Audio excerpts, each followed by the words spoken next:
Ayun mga ka-idol, manisid na tayo. Subukan natin to sa spot na to. Ay, dala-dala. Sa spot na kung saan maraming nag-picnic dito sa amin. So, nagdala din kami ng ano mga ka-idol. Ng pana. Baka makakita kami ng ano, isda.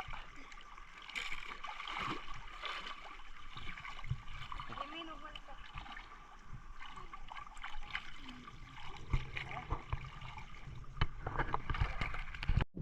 Idol, sarap. Sarap. Oh, grabe. Yan kayo, idol. Kain tayo.